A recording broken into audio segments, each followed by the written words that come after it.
ہفتے کی رات 10 بجے کا وقت تھا۔ بہرام ولید اپنی پولیس وین میں گھر جا رہا تھا جب اس کی نظر روڈ پر زخمی حالت میں پڑی ایک لڑکی پر گئی۔ وہ لڑکی دیکھنے سے تو یہیں کی معلوم ہوتی تھی، پر وہ زخمی حالت میں تھی۔ بہرام یکدم پریشان ہو گیا۔ اس نے فوراً پولیس اسٹیشن کال کر کے اپنے 2 سپاہیوں کو یہاں بلایا تھا۔ وہ دونوں سپاہیوں کو تاکید کر رہا تھا جب اس لڑکی نے ہلکی آنکھیں کھول کر سامنے کھڑے اس مرد کو دیکھا۔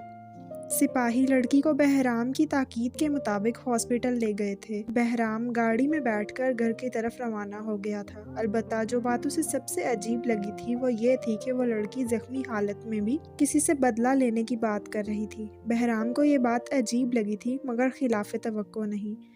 ہو سکتا تھا جس کی وجہ سے وہ زخمی ہوئی ہو وہ اس سے بدلہ لینا چاہتی ہو۔ جب بہرام گھر آیا تھا اس وقت زینب سو چکی تھی۔ ایمان لاؤنج میں سامنے بیٹھی بہرام کا ہی انتظار کر رہی تھی۔ وہ ہلکی ہلکی نیند میں تھی جب اسے محسوس ہوا کہ کوئی اس کے پاس نیچے گھٹنوں کے بل بیٹھا تھا۔ ایمان نے آنکھیں کھولی تو وہ سکتے میں آ گئی۔ وہ سکتہ پہلے شوق اور پھر خوشی میں بدلا۔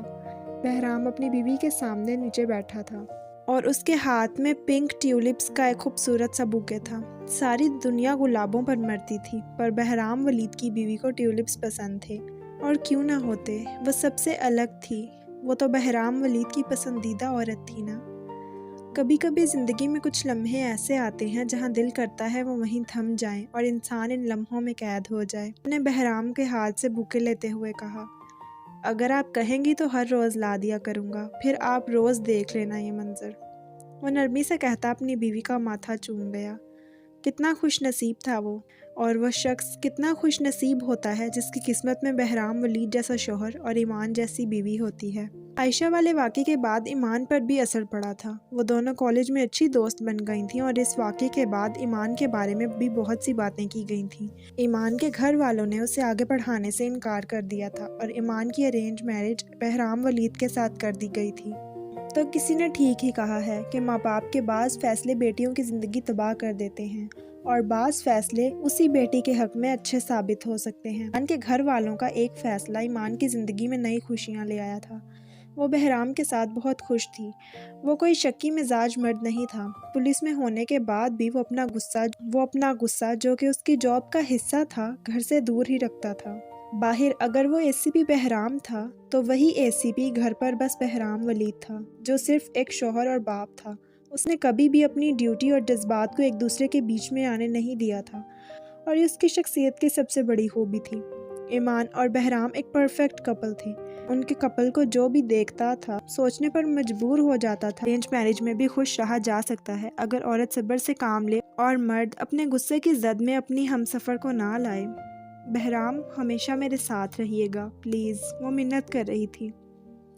اگر زندگی ایک سفر ہے تو میں چاہتا ہوں ہر قدم آپ کے ساتھ چلوں۔ وہ ہونٹوں پر ہلکی مسکراہٹ سجائے اس کو کھڑا کرتا بولا۔ وہ یکدم شرمائی تھی اور یہ شرمانا بہرام کی دل کی دنیا کو مزید حسین بنا گیا تھا۔ کبھی کبھی محبوب کا سامنے ہونا بھی آپ کی زندگی میں جان ڈال دیتا ہے، وہ سوچ رہا تھا، اور وہ اس کے تاثرات پڑ چکی تھی۔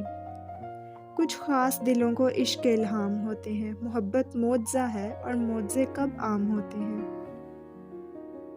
شام 5 بج رہے تھے جس وقت عائشہ گھر آئی تھی۔ ہاجرہ بھی اس کو دیکھ رہی تھی۔ وہ کچھ دنوں سے کافی پریشان اور الجھی سی تھی۔ انہوں نے 2-3 بار پوچھا بھی تھا، مگر عائشہ کا جواب ایک تھا کہ کچھ نہیں ہوا۔ آج وہ واضح طور پر اس سے پوچھنا چاہتی تھیں۔ رات کھانے کے بعد ہاجرہ بھی نے عائشہ کو اپنے کمرے میں بلایا۔ آؤ بیٹھو عائشہ، وہ سامنے پڑے صوفے کی طرف اشارہ کر رہی تھیں۔ جی آپ نے بلایا تھا، وہ کہتی صوفے پر بیٹھ گئی۔ عائشہ مجھے صاف صاف بتاؤ، پچھلے چند دن میں ایسا کیا ہوا ہے جو تم اتنی پریشان ہو؟ اس قاتل کا روگ لے کر تم اب تک بیٹھی ہو۔ تم یہ کیوں نہیں سوچتی کہ وہ تمہارے باپ کا قاتل ہے؟ جو صدمہ تمہیں لگا تھا وہ ایک طرف، اور اب یہ پچھلے چند دنوں سے تم کیوں ایسی ہو گئی ہو؟ کل کو میں بھی مر جاؤں گی، جب تک زندہ ہوں مجھے بتا دیا کرو۔ وہ سنجیدہ تھیں، وہ عائشہ کو لے کر واقعی بہت پریشان تھیں۔ میں نے آپ کو بتایا تھا نا اذلان کا، اس نے مجھے شادی کا کہا ہے، اور میں نے منع کر دیا، پر اس رات اس نے مجھ سے کہا، اس نے مجھ سے پوچھا تھا کہ میں ہادی کے لیے کیا کر سکتی ہوں۔ اسے صاف صاف کہا تھا کہ میں ہادی کے لیے اذلان مصطفیٰ کا قتل کر سکتی ہوں، لیکن پتہ ہے جب وہ آگے بول نہ سکی، اس کی آنکھوں میں نمی آ گئی تھی۔ جب میں نے اس سے یہ کہا تو اس کا جواب سن کر میرا دل تھم گیا تھا۔ اس نے کہا تھا وہ میرے ہاتھوں مسکراہٹ کے ساتھ مرے گا، وہ مجھے اپنا قتل بھی معاف کر دے گا۔ وہ ہاجرہ بی کی گود میں سر رکھے رو رہی تھی۔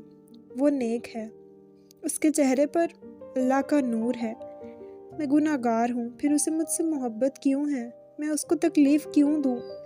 میر ہادی کو میں نے آج تک اپنے باپ کا قتل معاف نہیں کیا، اور ازلان وہ مجھے جیتے جی اپنا قتل معاف کرنے کو تیار ہے۔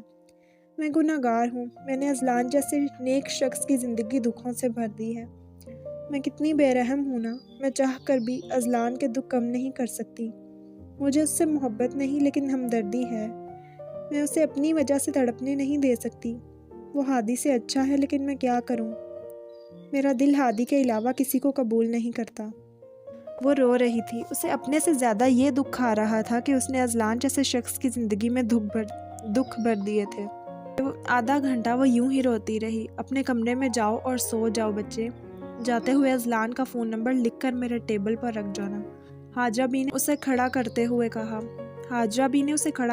کہا۔ عائشہ ازلان کا فون نمبر دے کر اپنے کمرے میں چلی گئی۔ آنکھیں پرنم، اشک زمزم، سانس مدھم، وقت ہے کم، وصال راحت، ہجر ماتم، رقیب قاتل اور موت مرہم۔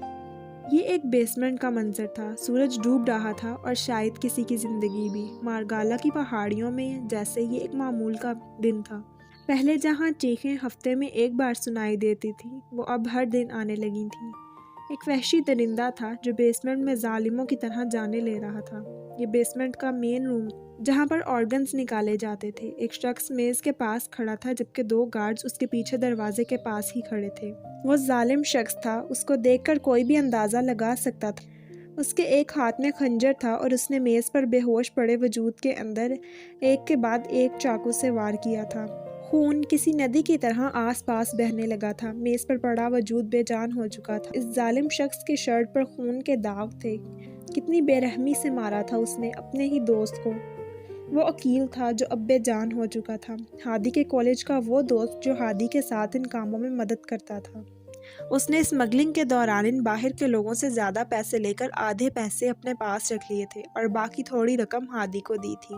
میر ہادی تھا، غداری برداشت نہیں کر سکتا تھا۔ جب وہ عقیل کو چاقو سے مار رہا تھا اس وقت اس کی سوچ میں وہ نیلی آنکھوں والی شہزادی تھی، وہ شہزادی جس نے ہادی کے نزدیک اس سے بے وفائی کی تھی۔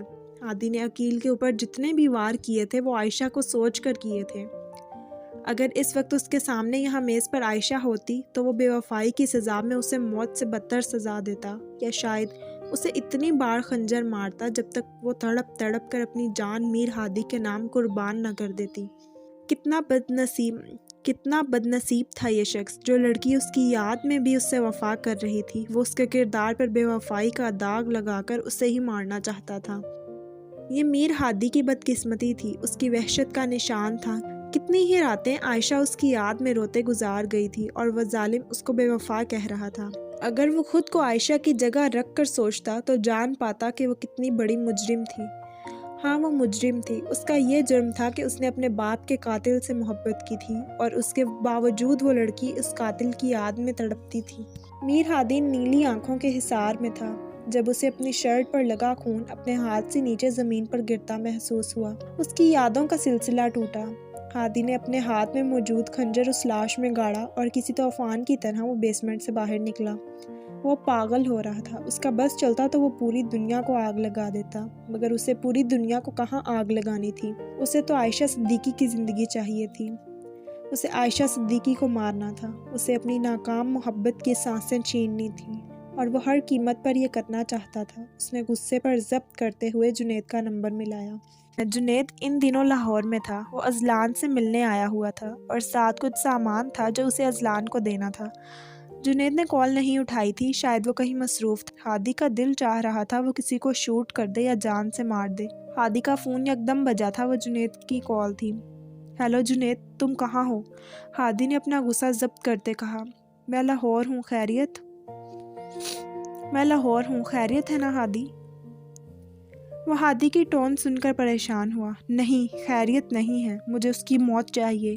مجھے اس کو اپنے ہاتھوں سے مارنا ہے جنید، عائشہ کو ڈھونڈ کر لاؤ، جہاں سے مرضی اسے لے کر آؤ، جب تک اس کی سانسیں ہیں مجھے چین نہیں آئے گا جنید، وہ نہایت غصے میں چیخ رہا تھا۔ ہادی ہم ڈھونڈ رہے ہیں نا اسے، جب قسمت میں ہوگا تو مل جائے گی وہ اسے تسلی دے رہا تھا۔ پچھلے 3 سالوں سے تم ڈھونڈ ہی تو رہے ہو جنید، کیوں نہیں ملتی وہ؟ آسمان کھا گیا یا زمین نگل گئی اسے؟ غصہ تھا اور بے انتہا تھا۔ میں کوشش کر رہا ہوں، جیسے ہی کچھ پتہ چلا تو میں بتا دوں گا، جنید نے دھیمے لہجے میں کہا۔ وہ ہادی کا غصہ بڑھانا نہیں چاہتا تھا۔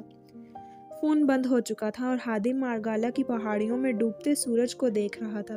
ہادی کو نفرت کی زنجیر اپنے ارد گرد باندھ چکی تھی۔ وہ شخص جس کے ہاتھ میں آج تک کتنی ہی زندگیوں کی زنجیریں تھیں، جس نے آج تک کتنی ہی زندگیوں کو اپنی زنجیروں میں قید کیا تھا، وہ شخص آج خود ایک زنجیر میں بن گیا تھا۔ دیوار بن کے کھڑی ہے ہر راہ میں یہ زنجیر، ٹوٹے ہوئے دلوں کی بن گئی ہے یہ تقدیر۔ شام 6 بج رہے تھے۔ اذلان ابھی مغرب کی نماز پڑھ کر اپنے ہاسپٹل کے کمرے میں واپس آیا تھا۔ اس کی آنکھیں نم تھیں، شاید وہ پچھلے چند دنوں سے اپنی نمازوں میں کسی کا طلبگار تھا۔ پتہ نہیں اس کی دعا قبول ہوئی تھی یا نہیں، بس ایک اندھا اعتماد تھا جو اسے اپنے رب پر تھا۔ وہ نمازوں میں کسی کا طلبگار تھا۔ وہ ان نیلی آنکھوں کو اپنی نمازوں کی دعائیں بنا چکا تھا، یعنی وہ محبت کے آخری مقام پر تھا۔ وہ جانتا تھا اس کی محبت ایک طرفہ ہے، وہ اسے نہیں مل سکتی، پھر بھی ایک آس، ایک امید اس کے دل میں تھی، اور وہ امید اللہ نے ڈالی تھی۔ وہ کتنی ہی دیر کھڑکی کے پاس کھڑا اس تنہا چاند کو تکتا رہا۔ اس کی آنکھیں پچھلے چند دنوں سے رونے کی شدت سے لال ہو گئی تھیں۔ عشاء کی اذان ہونے لگی تھی۔ اذان کی آواز بادشاہی مسجد سے آ رہی تھی۔ اذلان کا ہاسٹل بادشاہی مسجد کے قریب ہی تھا۔ اسے سکون دیتا تھا ہر وقت مسجد کے پاس رہنا۔ جب اس کا دل چاہتا تھا وہ وہاں جا کر اپنے دل کا حال بیان کر لیتا تھا۔ اذان کی آواز سن کر اذلان کالی شلوار قمیص ٹھیک کرتا اوپر ایک سفید شال پہن کر بادشاہی مسجد کی طرف جانے لگا۔ وہ رات 9 بجے کا وقت تھا۔ بادشاہی مسجد کافی حد تک خالی ہو گئی تھی۔ کچھ نمازی پہلی صف میں کھڑے ہو چکے تھے۔ اذلان بھی وہاں کھڑا ہو گیا۔ نماز پڑھی جانے لگی تھی۔ نماز پڑھنے کے بعد وہ کتنی ہی دیر دعا کے لیے ہاتھ اٹھائے بیٹھا رہا، مگر الفاظ اس کی زبان سے ادا نہیں ہو رہے تھے۔ آنسوؤں نے اس سے دعا کا حق چھین لیا تھا۔ نمازی جا چکے تھے۔ مولوی صاحب اپنی کرسی پر بیٹھے اس نادان لڑکے کو خاموشی سے تکتے رہے۔ اذلان نے آنسوؤں پر ضبط کرتے دعا مانگنی شروع کی تھی۔ مولوی صاحب ہلکا سا مسکرا دیے۔ یا اللہ، میرے الفاظ میرے سینے میں رک گئے ہیں، مجھے نہیں سمجھ آ رہا میں اسے آپ سے کیسے مانگوں۔ یا اللہ، اگر وہ میرا نصیب ہے تو اسے میری جھولی میں ڈال دے۔ اذلان مصطفیٰ بہت بے بس ہے، اپنے بندے پر اپنی ایک رحمت کر دے۔ وہ میرے دل کا ایک اہم حصہ بن چکی ہے، میں اسے بھلا نہیں پا رہا، یہ میرے وجود کے بس میں نہیں، وہ میرے دل و دماغ پر حکمرانی کرنے لگی ہے۔ یا اللہ، تو ہم سب کا مالک ہے، تو ازل سے اب تک ہر چیز جانتا ہے، اگر اس کا ساتھ میری قسمت میں نہیں تو میرے دل کو ان زنجیروں سے آزاد کر دے، میرے دل کے ساتھ اس کے نام کی جو زنجیریں بندھی ہوئی ہیں انہیں توڑ دے میرے مولا۔ میرے مولا اسے مجھے دے دے، میں اس کا محافظ بن کر ساری زندگی اس کی خدمت میں گزار دوں گا، میں ساری زندگی تیرا شکر ادا کرتا رہوں گا، اسے میری قسمت میں لکھ دے، تو ہر شے پر قادر ہے، مجھے خالی ہاتھ نہ چھوڑ۔ اذلان کا ضبط ٹوٹ چکا تھا، وہ صف پر ہی سجدہ زیر ہو چکا تھا، اور وہ کسی چھوٹے بچے کی مانند رو رہا تھا، جیسے کوئی اس کی پکار سن کر اس کو اس کی مطلوبہ چیز عطا کر دے گا۔ وہ 26 سالہ نوجوان صف پر سجدہ زیر کتنی ہی دیر روتا رہا تھا۔ اس کے آنسوؤں کا حساب، اس کی تکلیف کا مداوع صرف اور صرف اللہ کی ذات کر سکتی تھی۔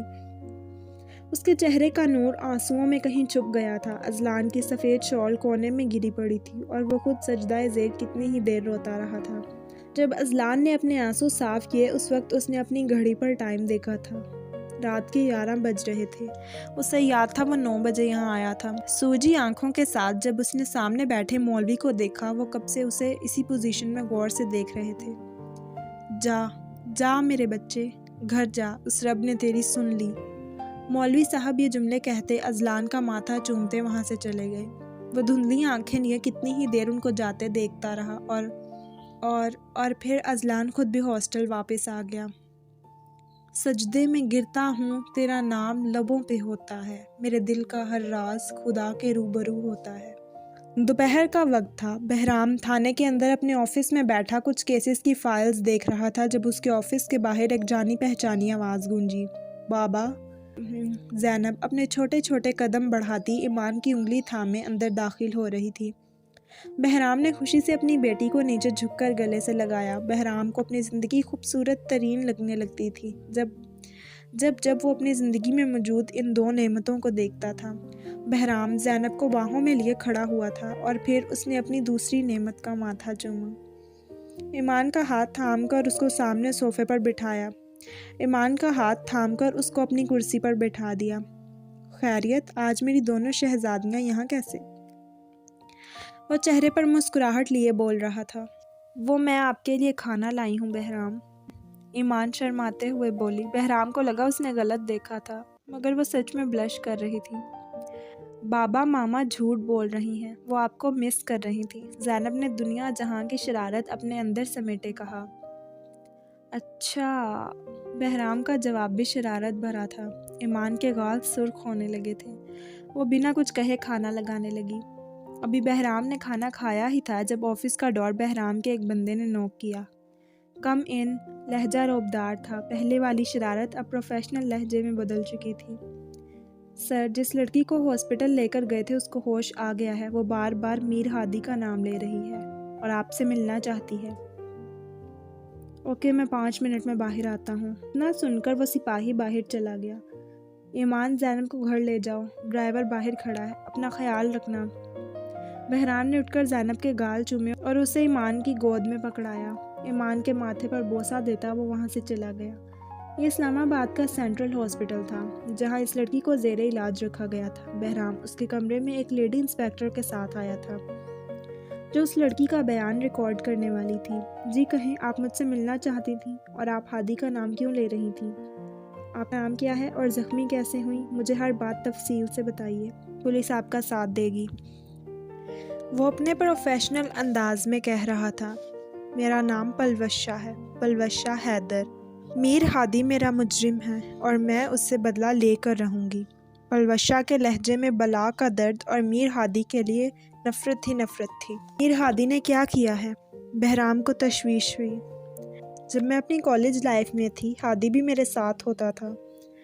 وہ کہتا تھا وہ مجھے پسند کرتا ہے اور میں اس کی باتوں میں آ گئی۔ اس کے اصرار پر میں اس سے ملنے اس کے پینٹ ہاؤس گئی تھی۔ وہاں مجھے پتہ نہیں کیا ہوا تھا، مگر جب میری آنکھ کھلی تھی تب میں ایک کنٹینر میں تھی۔ میرے ساتھ اور بھی بہت سی لڑکیاں تھیں۔ ہمیں اسمگل کیا جا رہا تھا، مجھے اسپین لے جایا گیا تھا۔ میں نے اپنی زندگی کے یہ چند سال بہت تکلیف میں گزارے ہیں۔ اسپین سے سعودی عرب اور وہاں سے پاکستان دوبارہ آنے تک مجھے بیچا جاتا رہا ہے۔ پاکستان میں جب دوبارہ آئی تو اس شخص نے مجھے استعمال کر کے زخمی حالت میں پھینک دیا۔ مجھے پورا یقین ہے کہ میر ہادی اب تک یہ کام کرتا ہے۔ وہ آرگنز بھی اسمگل کرتا ہے، مجھے یقین ہے۔ پلیز پلیز مجھے اور میری جیسی کئی اور زندگیوں کو انصاف دلائیں مسٹر بہرام۔ وہ ایک قاتل ہے۔ پلوشہ اب رو رہی تھی، اس کا ضبط ختم ہو چکا تھا۔ کیا آپ یہ بیان میڈیا کے سامنے دے سکتی ہیں؟ وہ ایک بہت اسٹرانگ فیملی بیک گراؤنڈ سے تعلق رکھتا ہے۔ اسے ہرانے کے لیے ہمیں میڈیا کو انوالو کرنا ہوگا۔ کیا آپ یہ سب میڈیا کو بتا سکتی ہیں؟ بہرام اپنے غصے پر ضبط کرتے کہہ رہا تھا۔ جی، میں سب کچھ بتا سکتی ہوں، بس وہ انسان زندہ نہیں رہنا چاہیے، اسے سزا ملنی ہی چاہیے۔ وہ اٹھ کر بیٹھ گئی۔ وہ بےتاب تھی اپنے مجرم کو سزا دلوانے کے لیے۔ بہرام کے دل میں پہلے خیال جنید کا آیا تھا۔ وہ وہی واحد شخص تھا جو ہادی کے سب سے زیادہ قریب تھا۔ اسے یاد تھا کہ 1-2 بار ایمان نے بھی اسے کالج کی باتیں کرتے ہوئے بتایا تھا اور اب اسے جنید پر نظر رکھنی تھی۔